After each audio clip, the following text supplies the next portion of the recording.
Hello, কে রে? আমি 69 পল্লী থেকে বলছি। এই অবেলা ফোন করেছিস কেন? না মানে আজকেই তো মহালয়া, তা আপনি আজকেই বেরোচ্ছেন তো? মানেটা কি?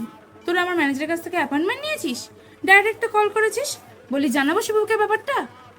না মানে এবারে তো দ্বিতীয়াতে প্যান্ডেলটা উদ্বোধন করছি, তো যদি একটু তাড়াতাড়ি আসেন। এই, তোদের এখানে তো এখনো বৃষ্টিই থামেনি। বাবা, কি বৃষ্টিটাই না হচ্ছে। তা একটু হচ্ছে।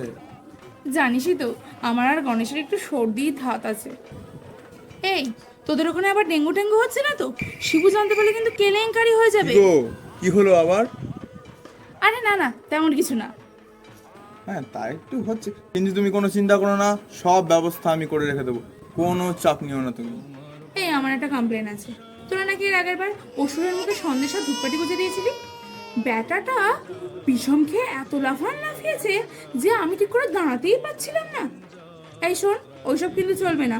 আচ্ছা ঠিক আছে, এবারে আমি বড় বড় করে বিজয়ার দিন লিখে দেবো, অসুরের ডায়াবেটিস আছে, মুখে মিষ্টি গুজবেন না, ঠিক আছে? এই সালাই, রাখলাম। ধূপকাঠির কথাটা বল।